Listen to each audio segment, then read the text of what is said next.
the psychological end result is that humans are basically going to die someday, and that you can question their behavior, their personality, their health, their genetics.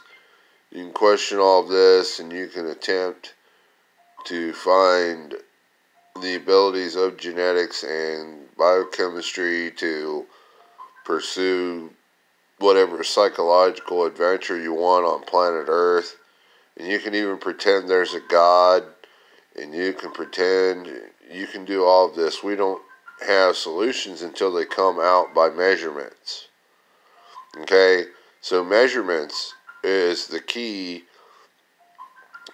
to understanding the truth. And if those measurements are not true or accurate, then they're what we call a derogatory.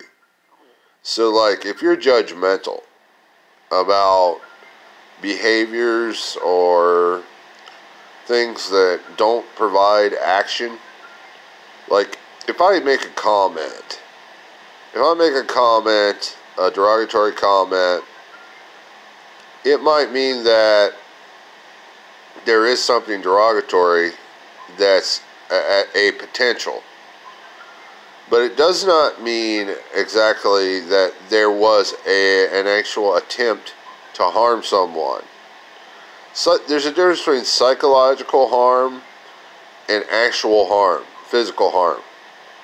So like, you gotta understand that psychology is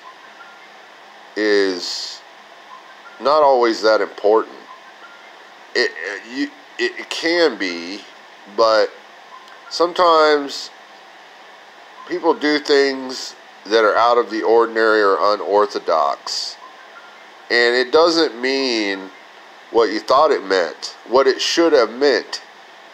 It could mean that, like, for instance, a woman hands you your paycheck and she says, well, I want to give you a raise today. But you detect that she frowns her face and gives you an odd glance, an odd stare, and you see negative effects from her facial effects, and basically you don't know that what's really going on with her body, and she gave you an odd stare because maybe she saw something out of the corner of her eye, or maybe a pain suddenly struck her on her body. Or maybe she had to fart. Or maybe she got a sudden stomach illness. And you misjudged her facial feature that was not directed at you. See, this is about geometry. See, sometimes there are things that undergo motion, and they have multiple reasons why. So actually all of life is about geometry and algebra, calculus, and trigonometry.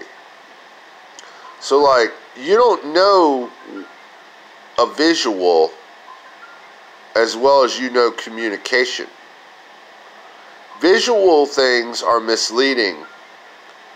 So like in psychology, you need to know that just because I bat my eye, or I give you a little frown, or I raise my cheek, and you can't clearly say that it was directed at you for what reason.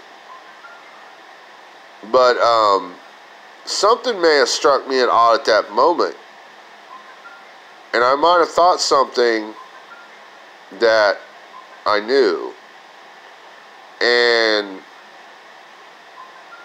maybe you're perceiving something that is what we call multi-dimensional. That's the problem with psychology, is that it's very biased. Psychology is bias. One person is a sociopath, the other one is an antisocial. We tend to call sociopaths the antisocials, because they try to cause harm, but they're also very social creatures. So like, how do you put the two together? How do you become very social and yet antisocial at the same time. It's all about your knowledge at that point and your product. So like, what it means is that there's a lack of understanding here in something. Some missing information. And psychology doesn't understand it yet. And what that is that there are people that are really, truly intelligent, but they're fucking lazy as hell, and they never actually perform actual measurements. See, a lot of this is assumed. A lot of this is what we call, there's a word. It's called visionary or virtuous. Okay? Anything that's visionary or virtuous is not an actual measurement of an event that is atomic. Okay? And atomics have to make a connection to all dimensions involved, which is very many in the millions and trillions upon trillions of dimensions that can affect a psychological event. And that is a lot. Not to mention that I'm about to conduct a study on what we call electromagnetic sound waves. And I'm about to do it tonight, actually. And this will help people understand how we magnetically and photonically communicate. So that's enough said. I'm going to produce a video on it too. I've already produced several. It works in the ears, from brain to ears. It's a magnetic flux, a photonic magnetic flux that causes the eardrum to fluctuate in an electric pattern. Not just the eardrum, but the circuit connected to the eardrum. And the tiny hairs in your ears too. So we very possibly might be able to actually psychically communicate, whether you believe it or not. It doesn't matter what you believe. See, psychology doesn't address what you believe and reality at the same time, because you lack reality. I don't care who you are. You're not perfect. There's no such thing as perfect.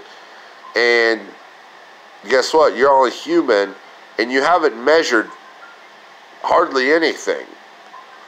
So you can measure 1,000 dimensions, and that's not good enough. Okay? You can make 1,000 measurements, and it will not be suffice.